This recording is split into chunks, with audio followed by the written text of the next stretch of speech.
Banyak orang bilang serangan jantung itu datangnya tiba-tiba. Tapi sebenarnya ada nggak sih tanda-tanda awal yang bisa kenali untuk Mhm. serangan jantung ini, Dok? Kalau lagi tidak sadar, misalnya kita cek kok nggak bangun-bangun, Pingsan gitu ya. jangan langsung dikasih air karena nanti malah tersedak. Iya. Tersedak, paru-parunya kena, langsung meninggal di tempat. Apa hubungannya antara hipertensi, serangan jantung, dan saraf kejepit? Apa ketiga ini bisa berkaitan gitu, Dok?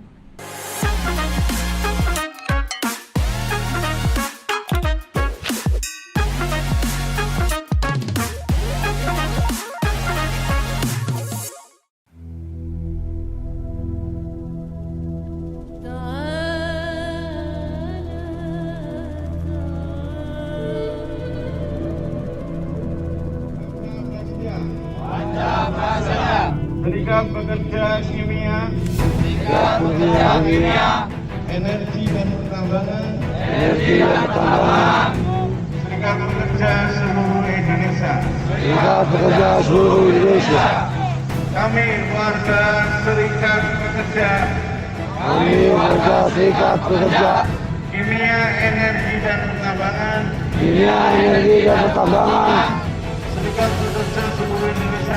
Serikat Pekerja seluruh Indonesia adalah pekerja Indonesia yang bertakwa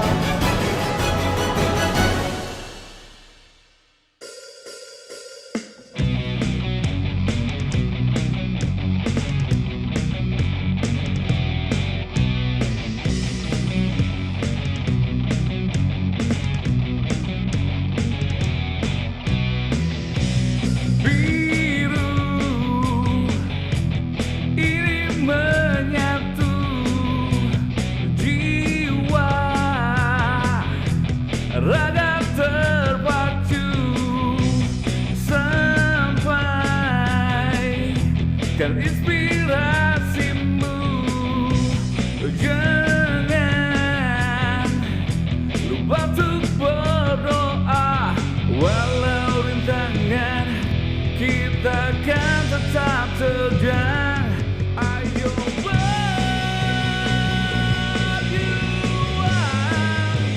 SPSI berkelas dunia, itu harapan kita.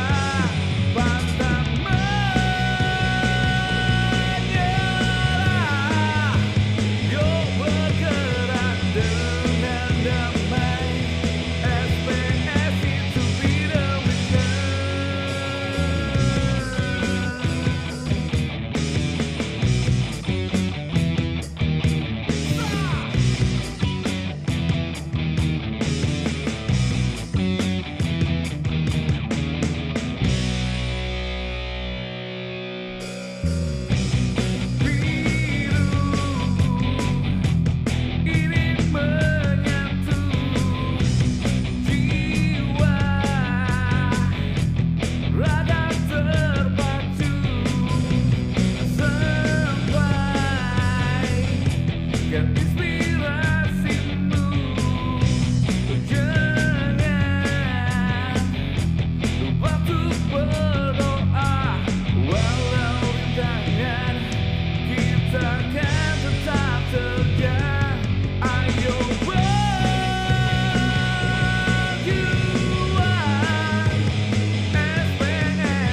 Assalamualaikum warahmatullahi wabarakatuh. Waalaikumsalam. Selamat datang kembali di podcast Ngecapruk, ngobrol asik cara PUK, tentunya di PUK PT Bristunta Indonesia Kerawang.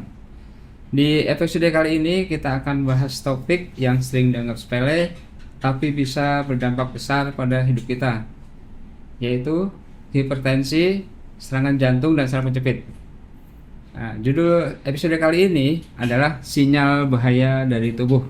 Karena seringkali tubuh kita sudah kasih peringatan, tapi kita yang kurang peka. Apa saja gejala awal yang harus kita waspadai? Bagaimana sih cara mencegah sebelum semuanya terlambat? Untuk bahas ini, kita kedatangan dua narasumber yang luar biasa, yaitu yang pertama Dr. Winardi Fadilah MMRD AIVK dari Direksi Rumah Sakit Primaya Kerawang. Betul ya, Dok ya? Dan yang kedua, Dr. Edo Johannes NS SPBS dari Poli Spesialis Bedah Saraf. Terima kasih banyak dokter sudah hadir di podcast Ngacapruk. Apa kabar hari ini? Alhamdulillah. Luar biasa. Perjalanan penuh kemacetan tadi ya? Lumayan ya dok ya. Nah, yang pertama ini dok, segmen yang pertama hipertensi sering juga disebut silent killer. Kenapa sih hipertensi sering disebut silent killer? Kok bisa diam-diam tapi berbahaya gitu dok?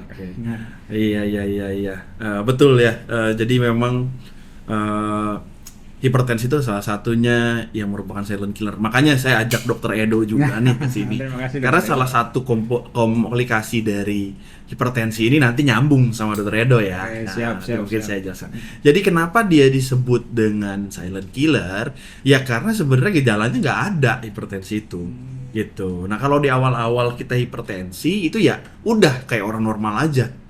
Nah, tapi lama-kelamaan kan udah mulai terasa tuh kalau ada peningkatan tekanan darah biasanya mulai pusing, kunang-kunang tuh ya. Nah, nyeri-nyeri kepala belakang, tengkuk. Nah, ini sebenarnya udah sinyal-sinyal dari tubuh.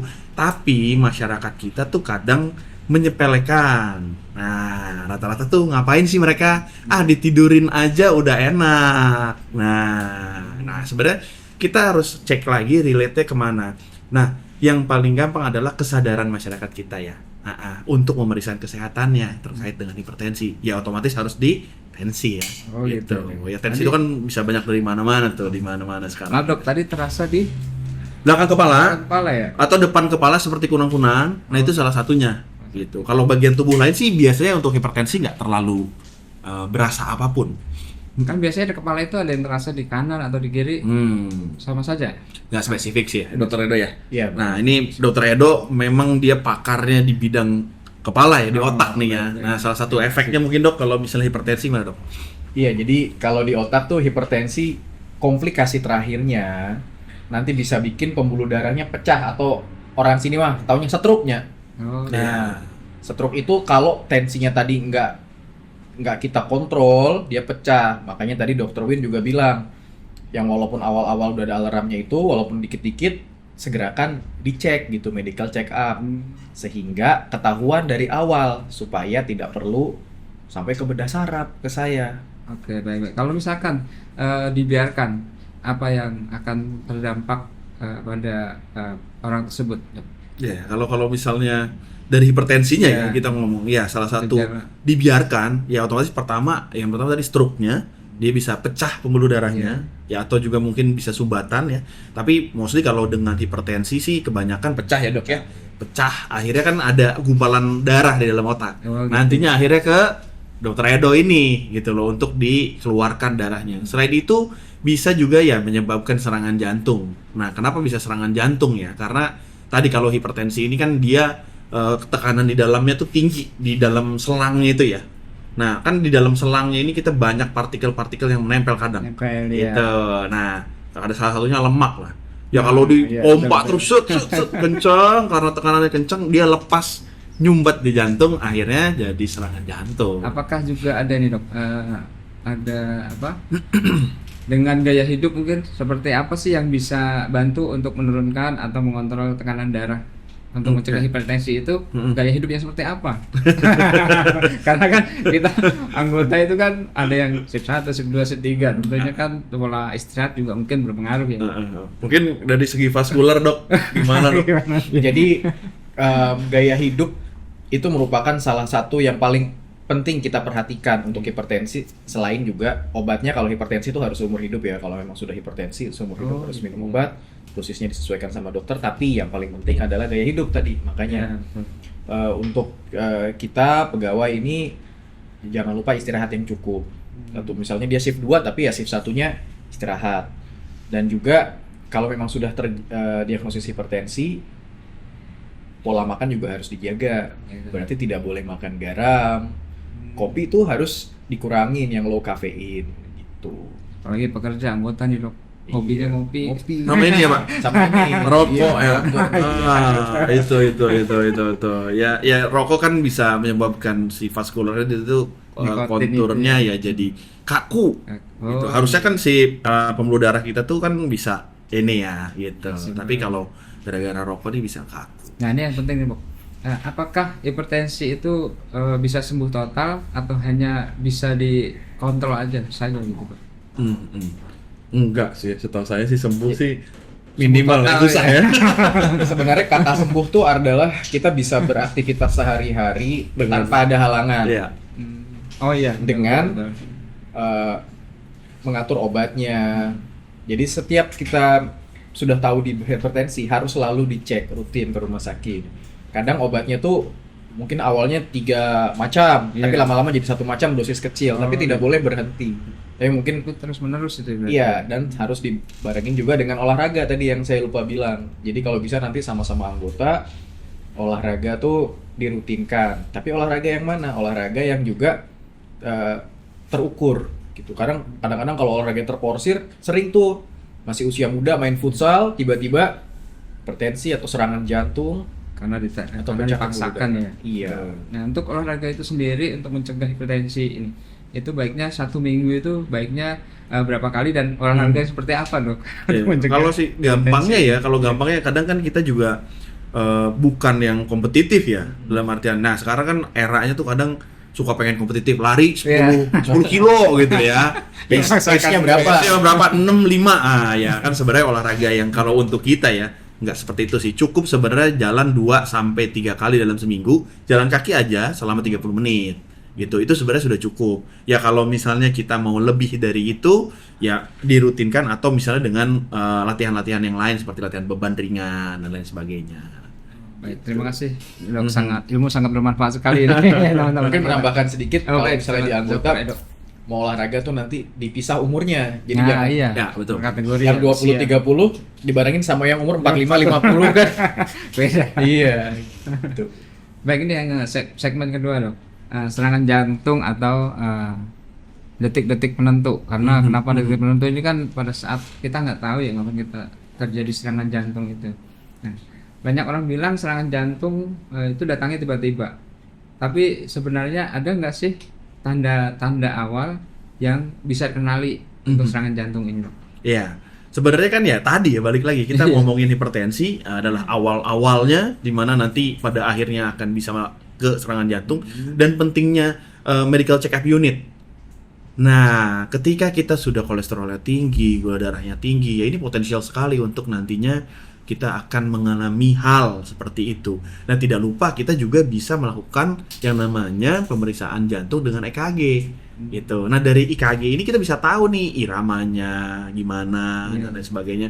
Kadang tuh kita sudah ada tanda-tanda memang yang dari abnormalitas dari bentuk EKG-nya. Nah, dari sini kita bisa tindak-lanjuti dan dilakukan pencegahan. Gitu ya. Betul. Nah ini kan serangan jantung juga kadang kalau orang awam kan ada yang bilang ada angin duduk. Nah ini Iya. apakah sama tuh antara serangan jantung sama angin duduk yang salahnya? Iya, ya saya bingung juga sih ya. Maksudnya mau konfirmasi iya tapi biasanya angin duduk setelah itu meninggal, Iya. ya kan?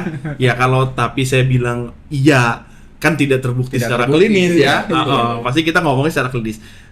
Secara apa namanya simptom atau secara gejala ya biasanya diawali dengan nyeri dada atau rasa tidak nyaman, tertekan. Nah biasanya kalau serangan jantung ini menjalar ke tangan sebelah kiri itu. Nah lama-lama dia mulai sesak, itu biasanya mungkin serangan jantung. Dan balik lagi, serangan jantung itu biasanya tiba-tiba.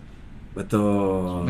Diawali dari hipertensi tadi. Hipertensi salah tadi satunya ya. awal-awal, betul. Ya itulah pentingnya kenapa kita harus tahu ilmu dari dokter-dokter. Iya, ya mungkin yang harus kita garis bawahi ya ketika ada orang kolaps ya dok ya tiba-tiba. Nah, ini yang yang tiba-tiba penting. ini kan sebenarnya kita bisa kerucutkan ya. Satu bisa misalnya stroke dengan perdarahan atau dengan serangan jantung gitu. Nah itu sebagai orang awam juga sebenarnya kita harus punya basic untuk tata laksana lah. Kayak kasarnya ini kita apain? Nah betul dok. Nah ini kalau kita nih, kita orang awam pada saat kita menemukan atau entah itu anggota atau orang lain, apa sih yang harus kita lakukan pertama kali gitu? Oke. Jadi Dr. Edo nih bisa bantu secara teknis mantap nih.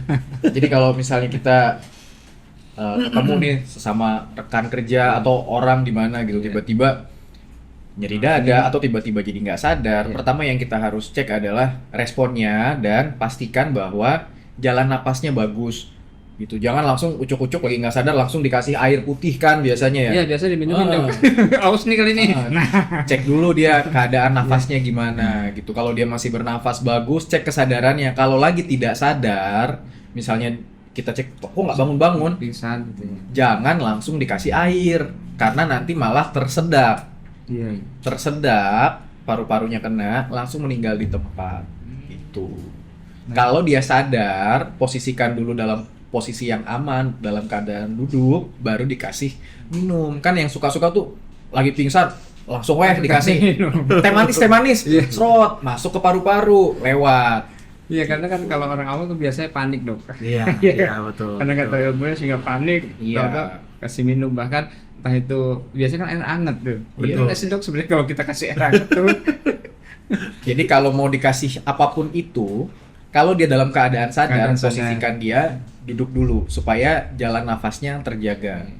Jangan lagi tidur, lagi dia setengah-setengah sadar, kita kasih air masuk paru-paru, namanya aspirasi. Jadi meninggal karena paru-parunya. Ya mungkin kalau di perusahaan gini kan kita juga suka ada yang namanya pelatihan bantuan hidup dasar. Iya. Nah itu yang Betul, kita betul. bisa gunakan gitu loh. Memang waktu itu juga pernah saya training seperti itu untuk menangani hal manakala ada yang serangan jantung. Ya. Ada lagi dok, pertanyaan. Berapa lama waktu emas yang menentukan keselamatan pasien serangan jantung? Oke, dalam artian, nah ini tergantung dari awal kondisinya ya dok ya, betul ya. Jadi kalau misalnya kondisinya awal sudah tidak sadar, nah ini yang memang golden period itu cepat sekali gitu loh. Karena berarti kan kalau tidak sadar ada pasokan darah yang ke otak yang berkurang gitu ya. Iya. Nah, kalau serangan jantung kan kasarnya jantungnya Jantung, terganggu ya. iya, jantungnya kurang Biasanya maksimal alirannya, ya. pompanya berkurang. Ya ini hitungan jam sih ya gitu. Nah kalau ada juga yang memang bisa seketika bisa, tapi ada juga kalau misalnya pasiennya masih bisa sadar dengan rasa nyeri gitu di dada tapi dia udah nggak bisa ngapain ya gitu. Itu kalau di kami golden periodnya 4 jam. Oh, 4 jam. 4 jam sebetulnya harus sudah memang tindakan. Tetapi kan tidak semua rumah sakit punya pelayanan baik yang namanya trombolitik ataupun angiografi cath lab gitu. Nah biasanya kita start di trombolitik dulu untuk serangan jantung. Gitu. Kita pecah dulu si sumbatannya supaya darah bisa mengalir lagi dan jantungnya kembali bisa setidaknya teralirin darah lagi. Baik, terima kasih dok atas penjelasannya. Baik, itu teman-teman anggota nanti pada saat menemukan rekan kerja atau saudara atau masyarakat yang mungkin nanti bisa mengikuti ilmu apa yang disampaikan oleh Dr. Winardi dan Dr. Edo. Nah, ini segmen yang ketiga dok, saraf kejepit. Nah ini sering terjadi pada pekerja dok. Bukan cuma pegel biasa tapi terkadang juga terasa semutan gitu dok. Saraf kejepit ini sebenarnya kondisi seperti apa sih dok? Kenapa sering dikira cuma pegel-pegel biasa gitu? Ya, jadi saraf kejepit itu adalah kondisi di mana adanya penyempitan pada lubang saraf kita. Jadi manusia tuh dari kepala sampai ke punggung tuh ada sarafnya tuh kayak ekor gitu bawah. Nah, seiring waktu, seiring pekerjaan, lubang tempat kabelnya ngalir ini itu bisa nyempit. Nyempitnya di daerah mana tergantung daripada orangnya dan tergantung dari aktivitasnya. Saat dia menyempit sampai dia sempit banget, biasanya itu akan rasa nyeri karena jepitan tadi. Jepitan itu bisa karena bantalannya atau yang terkenal namanya HNP, bisa juga karena penuaan sehingga terjadi osteofit atau tulangnya tuh nebel. Gitu, tulangnya nebel jadi tersempit, terjepit, atau bisa karena tumor, atau juga kadang-kadang karena trauma-trauma kecil yang berulang. Misalnya kayak gimana, Dok? Misalnya naik motor nih, tiap hari kan gerundul gitu. Ya mungkin kalau cuma 2 bulan nggak berasa, tapi kalau 20 tahun melewati hal yang sama, nanti dia makin hari kejepit, pas jepitannya makin gede, baru berasa. Oh, itu juga mempengaruhi ya? Iya, gitu. Sama juga kalau kita di karyawan tuh sering duduk tuh, kan misalnya sehari duduk lebih dari 6 jam gitu. Iya, di depan Nah, itu komputer ya. bantalannya juga bisa cepet haus. Seperti itu. Karena bantalan tuh ya memang sunatullahnya dari sananya ada kilometernya. Iya. Kayak ban kan ada lifetime-nya kilometernya, ya. ada lifetime-nya gitu. Iya, betul. Sebenarnya lifetime-nya diciptakan bisa sampai 60 berapa tahun ya. Cuman kadang-kadang karena Pemakaian semangat dia berlebihan. ngambil shift, ngambil lembur. Jadi di umur kadang-kadang 35, 25 itu Sudah sudah mulai terasa. Iya, betul, Dok. Nah, ini kan ada juga yang berpikiran pada saat kita bekerja itu pikiran kemana? Fisik ada di tempat kerja, pikiran ada di rumah, sehingga pada saat kita melakukan aktivitas, nah itulah otot terganggu. Iya. Ada nggak yang penyebabnya seperti itu, Dok? bisa juga. Jadi Kurang konsentrasi. karena misalnya dia mengangkat beratnya tidak bagus posisinya, Ya, posisinya. atau misalnya menggunakan crane tidak Iya. bagus posisinya, jadi si bantalan ini posisinya tidak bagus, tidak stabil, dan menekan ke saraf di depan, di belakangnya, seperti itu. Tapi biasanya gejala yang muncul apa sih yang menyebabkan saraf kita itu terkena, Dok? Biasanya gejala-gejala saraf kejepit di awal itu dia nyeri pada pinggang. Nyerinya itu biasanya menjalar ke arah kaki. Kalau di pinggang kaki, kalau di leher dia ke tangan. Itu. Rasanya tuh kayak kesemutan kesetrum gitu.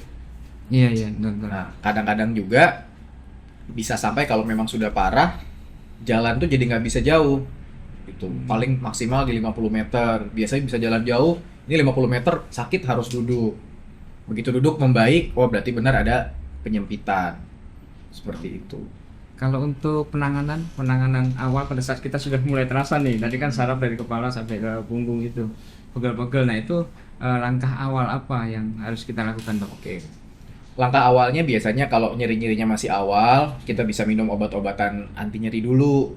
Tapi setelah minum obat anti nyeri ini 3-5 hari kok tidak membaik atau membaik kemudian muncul lagi, segera ketemu dokter saraf, bedah saraf juga boleh. Kemudian nanti baru kita lihat apakah yang menyebabkan ini. Dan tidak semua itu harus segera dioperasi, enggak. Kalau memang jepitannya hanya jepitan minimal, ternyata karena dia kebanyakan duduk, terus berat badannya overweight, kita bisa fisioterapi juga di rumah sakit, gitu. Sehingga nanti setelah berat badannya kembali, dia nyerinya hilang. Ada yang masyarakat sekarang itu kan yang lagi rame-rame kan kerentak, Dok. Iya. Nah, Kadang ada yang udah rasain langsung di keretak-keretak gitu. Nah, itu hubungan antara saraf dengan keretak itu penting kan? jadi gini, sebenarnya yang dikeretak-keretak itu sendi. Nah, saraf itu letaknya itu ada di tengah antara bonggol tulangnya dan sendinya. Yang dikeretak tuh sendinya aja. Jadi apakah jepitannya hilang? Enggak. Tapi biasanya akibat sensasi keretaknya itu, dan kalau misalnya ada peradangan kecil di sendinya mungkin bisa membaik sedikit. Tapi ingat, dia kan keretak tidak ada nggak ada guidance yang nggak ada patokannya gitu. Salah keretak dikit malah bisa merusak saraf tadi sendiri ya. Safety-nya nggak ada gitu. Ibaratnya kita di pabrik kan semua ada SOP-nya. Nah, keretak ini sendiri sampai sekarang tidak ada namanya SOP atau clinical pathway-nya tuh nggak ada. Jadi seperti judi jatuhnya, kalau kena Untung-untungan bagus, ya. untung-untungan. Tuh. Kalau untuk menangani sendiri itu bisa nggak dok untuk mencegah saraf kejepit itu, atau pada saat kita sudah mulai terasa nih, apa sih yang penanganan pertama ya, apa yang harus kita lakukan? Oke.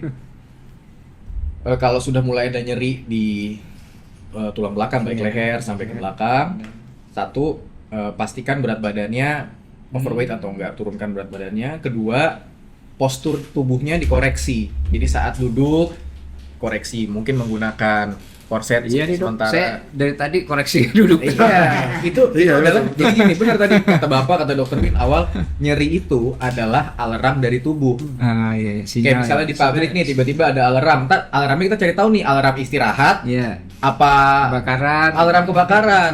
Nah, kalau kebakaran, Iya. yang mau kita lakukan apa? Matiin alarm atau padamkan apinya? Iya. Gitu. Kadang-kadang kan ada yang memang alarmnya false alarm, jadi dimatikan alarmnya dengan cara memberikan obat. Iya. Tapi kalau alarmnya nyala lagi, masa kita matiin Iya, lagi? ada lagi. Kita Berarti harus ada cari apa tahu gitu ya. kenapa alarmnya nyala. Iya. Gitu. Betul dok. Mungkin dokter benar usia udah berapa dok? Alhamdulillah. Udah terasa belum? 17 lah ya. 17. Saya alhamdulillah tahun ini 33 tahun. Iya. Kerasa jangan lah. Ya tentunya Masih dokter. sehat soalnya. Nah, harus masih sehat. Ya mungkin kadang-kadang tuh ya kita juga lupa ya, kita ngangkat-ngangkat berat tapi kita tidak pernah melatih Nah, untuk mengangkat. Iya, Nah, benar. jadi otaknya kita juga tidak siap untuk menopang gitu loh. Nah, kadang-kadang itu yang terjadi Iya, tuh, Pak. benar. Sehingga akhirnya kan dalamnya jadi goyang, Iya. Malika Dr. Edo tadi. Itu. Karena Makanya memang penting olahraga. Setiap aktivitas itu pasti ada resikonya. Ya. Betul. Bahkan duduk aja tadi kan bisa. Iya. Betul. Apalagi ya kerja angkat berat gitu ya dok. Nah ini ada terkaitan segmen yang ketiga nih, yaitu saraf kejepit. Apa hubungannya antara hipertensi, serangan jantung, dan saraf kejepit? Apa ketiga ini bisa berkaitan gitu dok? Bisa jawab Dari dari hipertensi, segi dokter Edo. terus serangan jantung dan saraf kejepit itu. Jadi kalau Ada hipertensi kaitannya. menyebabkan saraf kejepit secara langsung tuh tidak ada. Iya. Tapi orang yang hipertensi biasanya cenderung berat badannya besar. Oh. Orang yang berat badannya besar sangat sering terjadi saraf kejepit. Kenapa? Karena bantalannya tadi menahan berat badan yang besar. Kenapa orang hipertensi berat badannya tinggi? Ya karena dia makannya tidak teratur, olahraganya tidak teratur. Kalau dia rajin olahraga, makannya teratur, dia tidak akan mungkin berat badannya besar dan dia tidak mungkin hipertensi. Jadi dia berhubungan tapi tidak langsung. Kira-kira Iya seperti betul dok. Karena pada saat beban kita itu berat, kerja organ-organ tubuh itu jadi lebih boros gitu ya. Bukan hanya kerja organ tubuhnya, ya pondasinya kita yang Oh, di situ iya. tuh menahannya Menahannya tidak sesuai dengan sesuai peruntukannya. dengan peruntukannya. Misalnya tonasenya cuman berapa tapi dikasih tonasenya lebih, ya jebol dong. Di luar spek Ibaratnya ya. Di luar spek. Iya betul dok. Ibaratnya lebih besar pasak daripada Iya, misalnya kapasitas produksi sekian dipaksakan. iya betul dok.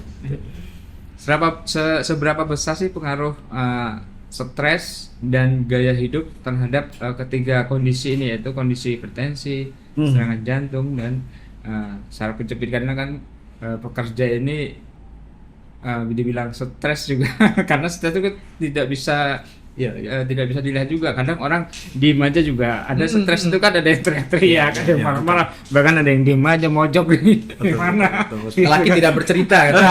Tiba-tiba stres. Iya.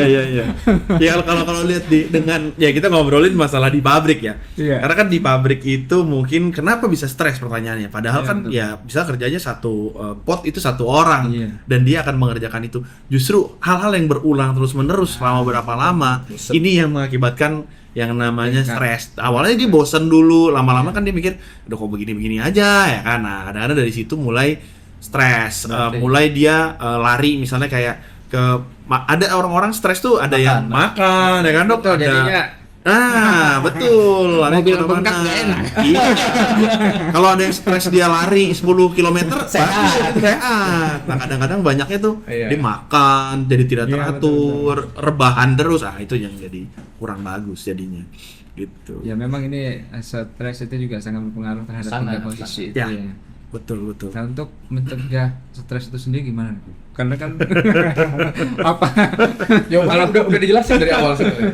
Jawabannya olahraga. Jadi stresnya tadi alihkan ke arah yang positif. Misalnya orang suka main futsal, orang suka main, tapi jangan sampai kompetitif banget. Berlebihan. Sehingga kalau nanti umur 45 disuruh futsal atau lapangan besar, dia niat banget, pingsan, kolaps di lapangan.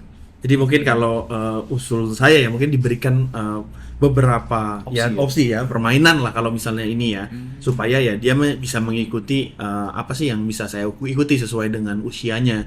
Ya kalau tadi 20 25 dia mau main basket sok gitu loh, mau main futsal sok, tapi yang udah 35 ke atas itu ya Aerobik. mungkin udah ke senam ya, jalan kaki gitu ya, lebih ke situ lah mungkin seperti itu. Kalau untuk seberapa penting sih deteksi dini dalam menangani ketiga hal tersebut, Dok? Wah, itu mah jawaban Sangat penting ya. sangat penting, nomor satu itu, nomor satu. Makanya pentingnya MCU untuk semua karyawan itu berangkat dari situ sebetulnya. Jadi Deteksi lebih dini ya. ya betul. Jadi kalau hasilnya MCU-nya normal-normal aja ya harus ditanya bener nggak? Itu kadang-kadang kita juga harus aware ya. Apakah memang kita betul? Karena saya sendiri mengalami ketika saya MCU awal-awal, saya kolesterol 250 gitu kan. Memang badan saya waktu itu sekitar 103 kilo gitu. Akhirnya dari situ kan saya improve. Ya udah kita harus turunin gitu, karena badan udah alarm ya. Tadi saya ngomong suka sakit kepala, tapi setelah turun apa yang terjadi? Nggak ada. Ya berangkatnya dari mana? Dari MCU. Nah, sama mungkin dengan Dr. Edo juga, ketika sudah ada alarm atau badannya sudah demikian ya, ya itu juga kita harus aware. Ketika nyeri, nanti konsul dulu, nanti beliau yang akan intervensi, apakah dengan penurunan berat badannya dulu, konsul ke dokter gizi dulu, dan lain sebagainya. Baik, terima kasih dokter atas penjelasannya. Kita sudah bahas terkait satu tadi hipertensi, serangan jantung. Yang hipertensi tadi kan yang sering diam-diam membunuh ya, Dok ya. Iya. Dan serangan jantung yang bisa terjadi dalam hitungan detik, sampai saraf kejepit yang bukan sekedar pegal tapi itu juga bisa berdampak sangat berbahaya. Mungkin menambahkan ya, saraf kejepit juga nggak bisa kita bilang Baik, Dok. biasa aja gitu ya. Maksudnya dibanding stroke sama apa. Kalau dibiarkan bisa lumpuh tuh. Gitu. Dan tadi mungkin belum dibahas apa sih yang kita harus segera tindak kalau saraf kejepit ya. Iya. Satu, kalau tiba-tiba lemes nggak bisa jalan sama sekali. Iya. Kedua, tiba-tiba menjadi gangguan kencing. Misalnya, kok jadi nggak bisa kencing, Buang air kecil. atau jadi beser, jadi ngompol. Itu harus segera langsung bawa ke UGD, kita harus tindak secepatnya. Makin cepat, makin baik untuk melepaskan jepitan saraf tadi. Oh, berarti ada indikasi pada saat orang tersebut tidak bisa menahan buang air kecil, itu ada indikasi Ada kecurigaannya. Apalagi kalau terjadinya tiba-tiba.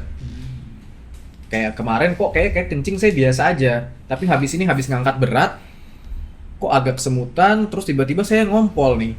Apa klepnya kali, Dok? Klep itu kan yang gerakin ada Gerakin sarafnya. itu. Jadi si klepnya ya, itu kabelnya tuh dari belakang. Gitu. Jadi klepnya udah dol. Klep dong. Kadang-kadang dia habis ngangkat apa, plek, hilang dah. Baik, dokter, mungkin ada saran atau tips nih Iya. untuk teman-teman pekerja, anggota serikat pekerja. Silakan Dokter Winardi atau Dokter Oke, Edo. mungkin dari saya dulu ya. Nanti Silakan Dr. Edo. Dokter Winardi. Ya, kalau saya pasti kan kita berhubungan dengan yang namanya tadi ya hipertensi dan juga yang lainnya. Jadi penting sekali untuk melakukan MCU, di mana ya dari hasil MCU ini kita bisa dapat hasil apa sih yang terjadi di tubuh kita gitu. Nah, maka dari itu setelah itu baiknya kita lakukan tindak lanjut dari hasil MCU itu, sehingga kita bisa mendapatkan kalau misalnya ada gangguan dan kita bisa dapat langsung untuk intervensi sehingga tidak berlanjut ke hal-hal yang tidak diinginkan. Gitu sih mungkin ya. Oh, baik, terima kasih Dokter Winardi. Mungkin dari Kalau Dr. dari Edo. saya menyambung dari Dokter Winardi, setelah mendapat hasil tersebut, kita sehingga bisa lebih aware terhadap rekan-rekan kita. Jadi kita misalnya tahu, oh ternyata rekan saya ini hipertensi. Apabila terjadi apa-apa, bisa langsung segera bawa ke rumah sakit terdekat. Misalnya curiga dia stroke, curiga dia serangan jantung, atau curiga dia saraf kejepit, bisa bawa. Kalau di tempat kita kebetulan kalau misalnya kasus-kasus emergensi, kasus-kasus yang harus segera, kita bisa dalam 1 jam kita sudah masuk kamar operasi untuk ditindak, sehingga di golden period kita bisa selamatkan di periode emasnya. Baik, terima kasih Dr. Winadi, Dr. Edo. Ini sangat ilmu yang sangat bermanfaat. Semoga setelah episode ini kita semua bisa lebih aware, lebih peduli, dan lebih sayang terhadap tubuh sendiri. Jangan lupa share episode ini ke orang-orang terdekat kamu. Siapa tahu bisa jadi penyelamat nyawa bagi orang lain. Sampai ketemu di episode berikutnya. Wassalamualaikum warahmatullahi wabarakatuh. Terima kasih Dr. Edo. Terima Senang kasih hati. Dr. Edo.